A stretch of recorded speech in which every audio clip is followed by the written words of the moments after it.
I'm State Representative Richard Adams, representing the 80th District, which includes all of Miami County and a portion of Darke County. Welcome to our program, the State House Report.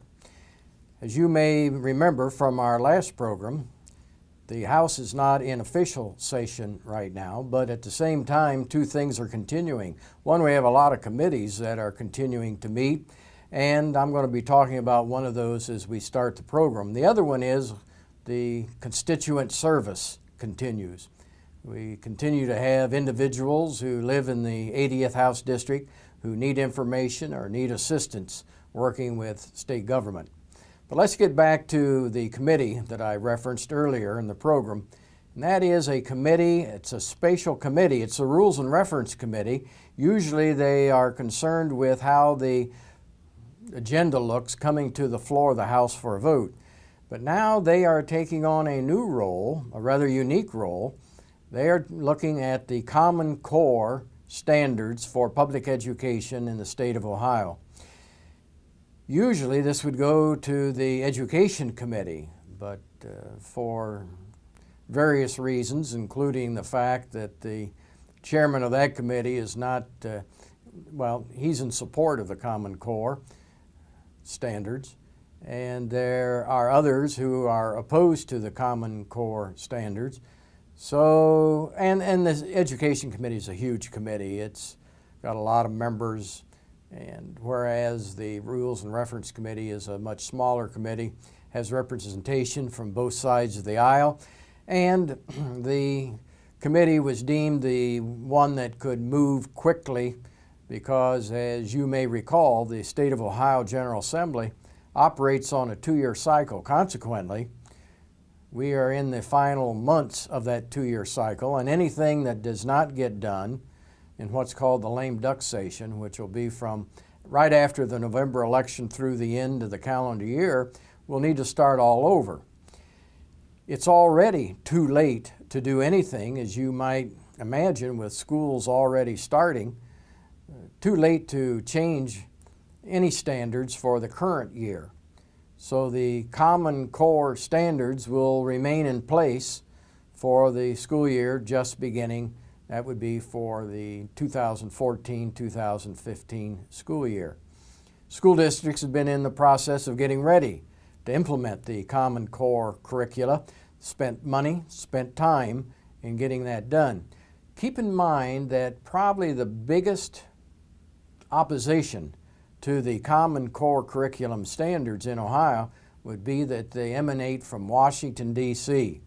We have a lot of legislators, we have a lot of citizens who are of the opinion that education decisions ought to be made in their community, not in Washington. Some don't even want them made in Columbus. But for the most part, there is a lot of controversy about Common Core standards. You may be aware of them, maybe not, but I can tell you that we have a lot of informed citizens who are in favor, and we have a lot of equally informed citizens who are in opposition. This committee is going to be taking a look at a bill that was drafted rather quickly. There's a representative from down in southern Ohio who had a bill that would eliminate the Common Core curriculum requirements. However, he was having trouble getting any traction because it was in the Education Committee, and keep in mind what I said about the chairman of the Education Committee. He was in favor of them. Consequently, the individual who was opposed to him didn't get a lot of hearings for his bill. Now, however, a member of the leadership of the House from Lima, Matt Huffman, he is co-sponsoring a bill. This is a new bill that would do several things. And frankly, I'd be interested in your opinion as I need to come to a decision about whether I'm in favor or in opposition to this bill. Unfortunately, the bill is being written literally as they're having hearings. Consequently, there's no way really for me to form an opinion until I see what the final bill would look like. I would anticipate there would probably be some amendments in committee, and we'll also have, in fact, the hearings have been going on, and we continue to get reactions from superintendents and teachers and school board members, community citizens, individuals who are in business. Practically everybody you can think of has an opinion about the Common Core standards once they learn about the pending implementation of those standards. Let me share with you some information about this. The Speaker of the House has indicated that he thought that it could be a deciding factor in the elections. Well, I have a great deal of respect for the Speaker, and I'm not too sure that that's going to be the case. However, that's a factor that I'm sure that he's considering. And he also is saying that the leadership of the House is in favor of repealing these standards. Well, that's not uniform either, because at least one member of the leadership is passing a petition that would force a vote on the bill from the guy from Southern Ohio. That may be a moot point now, because remember, he's a co-sponsor of this new bill. So all in all, it is a situation that is, well, leaves a lot to be desired, especially when it affects a very important responsibility of the state and local communities, and that would be the education of children. Let me tell you some things about it that cause me to be concerned. If you're concerned, I'd be certainly interested in having you contact our office in Columbus, either by phone, letter, or email. But these hearings are developing some interesting information. First of all, 4 or 5 members of the committee have been replaced by 4 or 5 other people. Supposedly people who had an opinion, a strong opinion, are being replaced by those who are willing to listen to the hearing and then formulate an opinion. But this is the thing that bothers me. We're going to go ahead, because it's too late to say to the school districts, you don't need to meet the Common Core standards in this school year just beginning. They're already ready to do it, and in some cases they have already started on it. So that will happen for a year. Then this bill, as it's currently written, now stay with me on this, the bill then indicates that we'll have the Common Core standards for 1 year, then we will have the Massachusetts standards for 2 years. Now what do you say, why them? Well, they have already been through this, and they've made some modifications in Common Core. The problem is, it's a plan for that state and not a plan for Ohio. And I don't need to tell you there are a lot of differences between those 2 states. But there needs to be something done quickly so that we can be ready for that in year 2 and 3. During that period of time, there'll be an Ohio plan developed to replace Common Core and replace what is coming to us from one of the smaller and easternmost states in this country. So now, can you imagine? We're starting Common Core this year.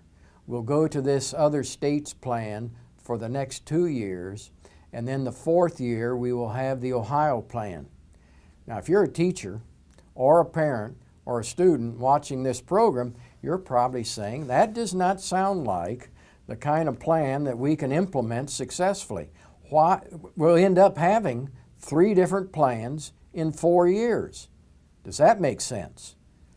Well, I have had some experience in education, and frankly, that factor causes me to, I'm going to wait and hear what my constituents have to say, but I'm looking at this from the standpoint that in terms of school practice, in terms of a good situation for education, 4 different curriculum plans, well, actually 3 different curriculum plans in 4 years, I question if that's a workable plan. And we don't need to experiment with our students, and certainly our teachers, administrators, board members have got a lot to do, and implementing 3 different plans over a 4-year period doesn't make much sense. So the hearings are going on. I'd be interested in your opinion. And don't base your opinion on this 3 or 4 minutes that I have to talk with you about this. There's information in the newspapers, there's information online. You can get a hold of our office and we'd be glad to send you information that is being heard in these hearings. And everybody is involved in these hearings. The Teachers Union is involved. We've got the School Boards Association, the Superintendents Association, the School Officials Association, the Chamber of Commerce. Every organization from practically every aspect of our community is putting forth an opinion in these hearings. What will happen, I think, is that once this hearing is completed in the House, then no doubt it will come to the floor of the House. Whether it passes or not is a question. If it does pass, then it'll go over to the Senate. A friend of mine, Peggy Lehner from Dayton, you may have heard of Peggy. She's chairman of the Education Committee in the House, and she anticipates that the president of the Senate, Keith Faber, who's from right up north of here in Salina, that he will assign the bill to her committee. She has already indicated a great deal of concern and frankly wonders how she could ever support any bill that changes the procedure for a statewide curriculum 3 times over a 4-year period. And furthermore, there's a question about the degree to which the State Board of Education would be authorized to withhold state funding from any school district that would not follow the dictates of this bill. I really question if it will pass the Senate. However, if it does pass the Senate, then and I would imagine they'd make changes, and so then the changes in the bill would come back over to the House. And if we agree to the changes in the House, then it'll go to the governor. But if we don't agree to the changes from the Senate in the House, then it'll go to a conference committee of representatives and senators, and they'll come up with a compromise bill. Then in the House, we'll vote it up or down. In the Senate, it'll be voted up or down. If one House, either the House or the Senate, if they don't pass it, the bill's dead. If neither one of them pass it, the bill's dead. But if both pass it, then it goes to the governor. And the governor's got 3 choices. He can sign it, it becomes law. He can veto it, it's dead. Or he can wait 10 days and do nothing, and it'll become law without his signature and will go into effect. So, and all this is going to happen between the period of time after the November election and before the end of the calendar year, December 31. So it's not a pretty sight. And as a legislator that frankly has advocated, don't do anything if you can't help solve the problem. Just to do something doesn't make a lot of sense to me. And I suspect it doesn't make a lot of sense to the constituents, certainly the individuals that have expressed an opinion to me, and the people that I've talked to would feel the same way. So that's the Common Core Curriculum. Common Core Curriculum from Washington, D.C. We'll do it for a year, then we'll do the Massachusetts plan for 2 years, and then we'll do an Ohio plan after that. Okay, it's important that you remain informed, and certainly on future State House reports, we'll do our best to help keep you informed. Going on, I thought you might be interested in knowing some information about the World War I. You know, we celebrated the anniversary of World War I. Seems like a long time ago, but my wife's father, Carl, he served in World War I. He was in France, in the trenches. It was a miserable experience for him. It was so bad he didn't even want to talk about it when he got back to the United States.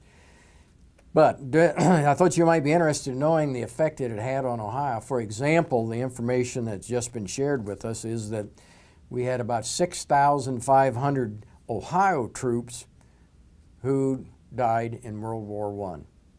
Many families, many families were affected. And not only that, we have had celebrations of the end of World War I in the State House, where we have commemorated what was advertised, and some of you may be old enough to remember this. Of course, I'm not that old, but it was the war to end all wars. Huh?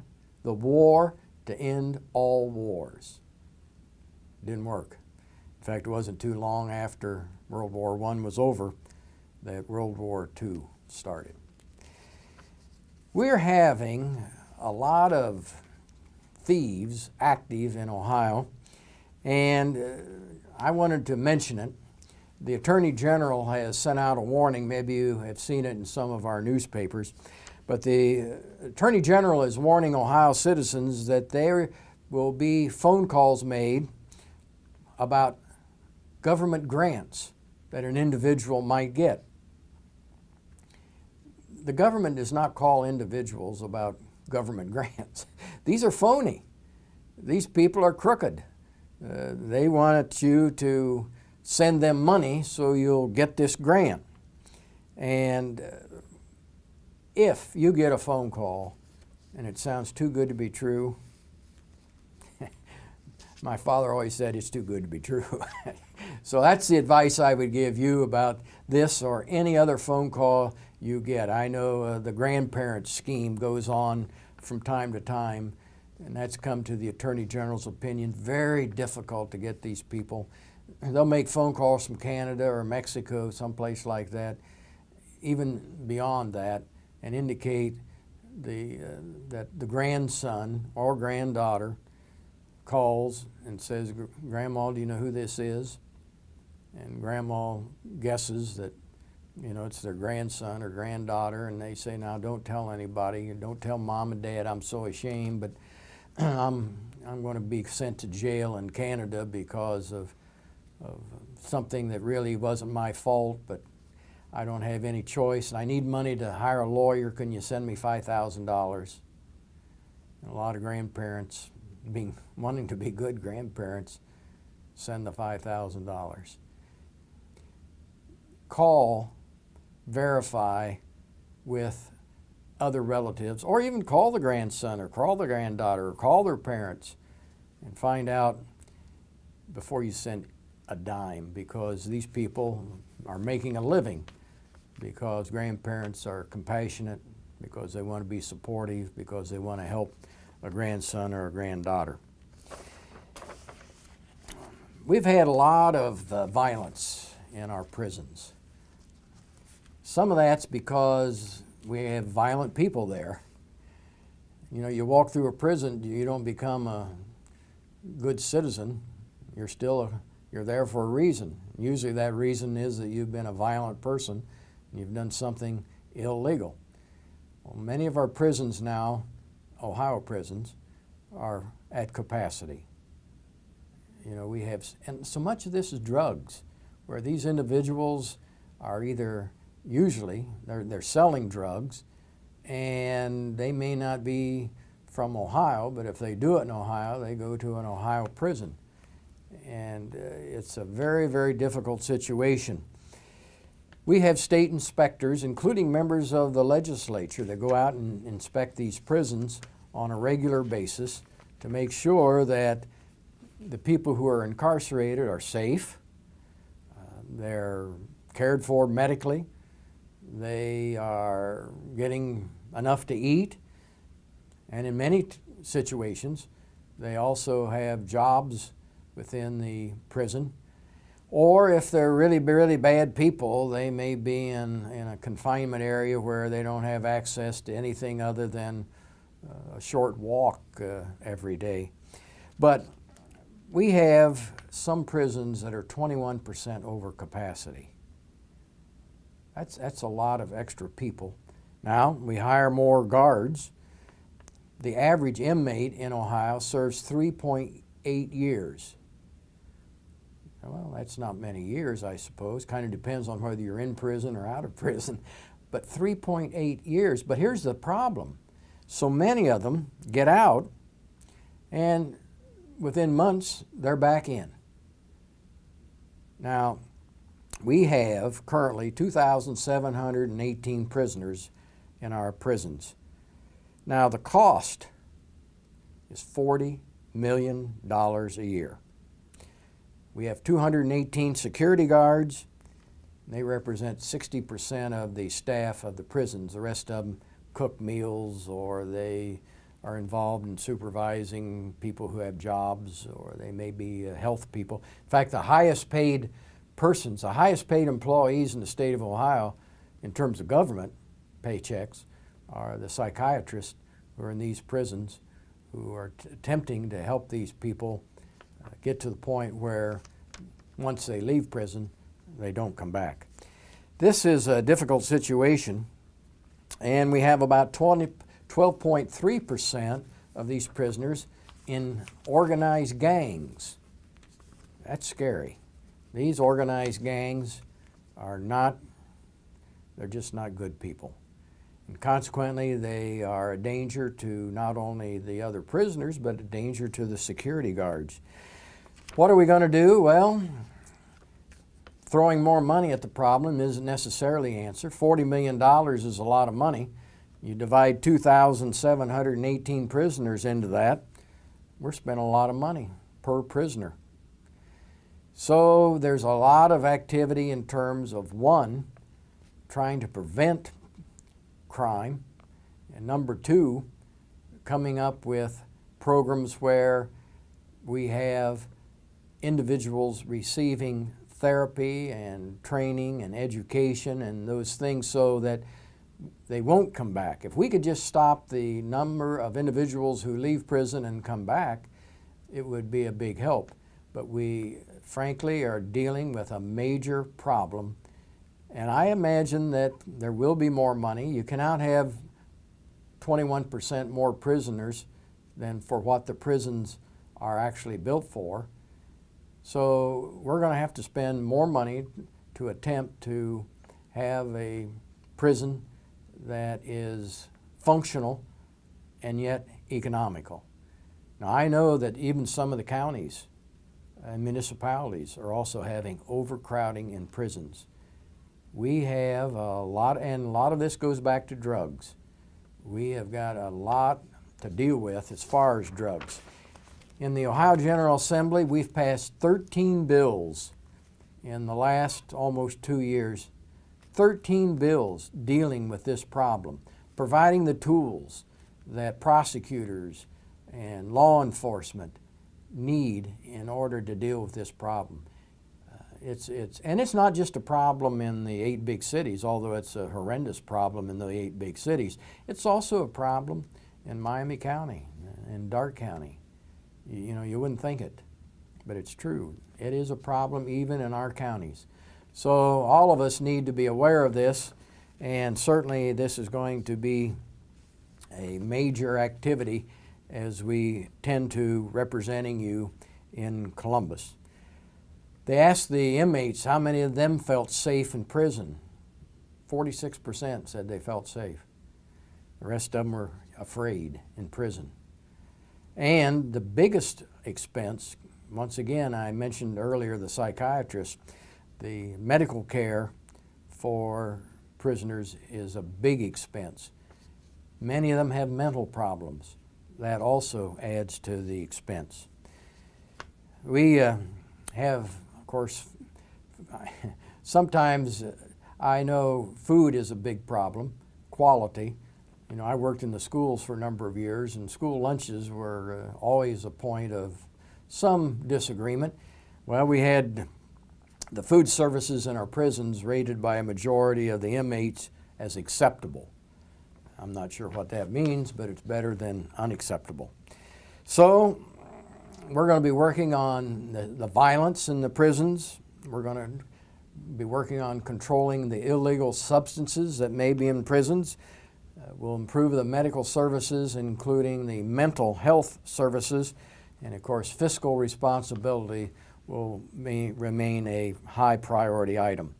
Let me move ahead with some information about our academic achievement. When we take a look at our nation, it's been now statistically proven that the biggest detriment to students doing well in school is living in poverty. Living in poverty. Poor kids in poor communities are not learning. They're not attending preschool. The fourth graders are not proficient in reading. The eighth graders are not proficient in math. And the high schools are not graduating all of the students. We have about 24,000 dropouts. I think it's 24,400 dropouts from high school in our state. What are you going to do if you're a dropout? You don't have a very good chance of getting a job to start with. So we have some programs in mind that are currently in operation that we will be making available to students. We're making some progress. For example, going back to 2005 to 2013, the percentage of graduating high school students went from 79% to 84%. So we're making some progress. But still, 16% not graduating, it's too much. It's a problem. And if we don't start in the early grades, we'll never solve the problem. So I think the work we're doing with the third grade guarantee will be very helpful, which simply means by the time you're in the fourth grade, you ought to be able to read at least at the third grade level. And there are many, many programs trying to get this done for 100% of all of our kids. You've probably heard me say on this program, you read to learn, but first you have to learn to read. It's a very important skill that needs to be something that every student can adopt.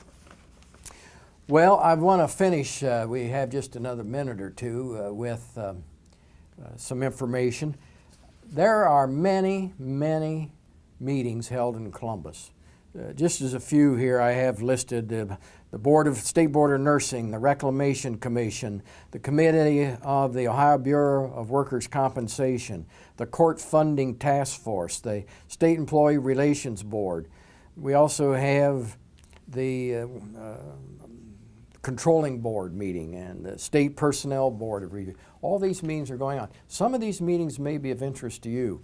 If you're interested in knowing what happens at these meetings, or if you're interested in attending these meetings, please call our office. We'll be glad to get that information to you. We monitor it all the time. As we begin on we'll have some meetings perhaps of the House. We're on standby in September, and then we'll be meeting for sure in early November. There'll be a lot of bills introduced, and it's going to be a busy, busy time. Please contact our office if you have an interest in one of these bills. We have 19 bills introduced just the other day. So all of these bills are lining up. Please stay in touch through the newspapers, through the radio, through TV, and let us know when you need information or when you have an opinion. Well, that about wraps it up for today. State House Report coming to you as a service of this TV station. I'm Richard Adams, your state representative.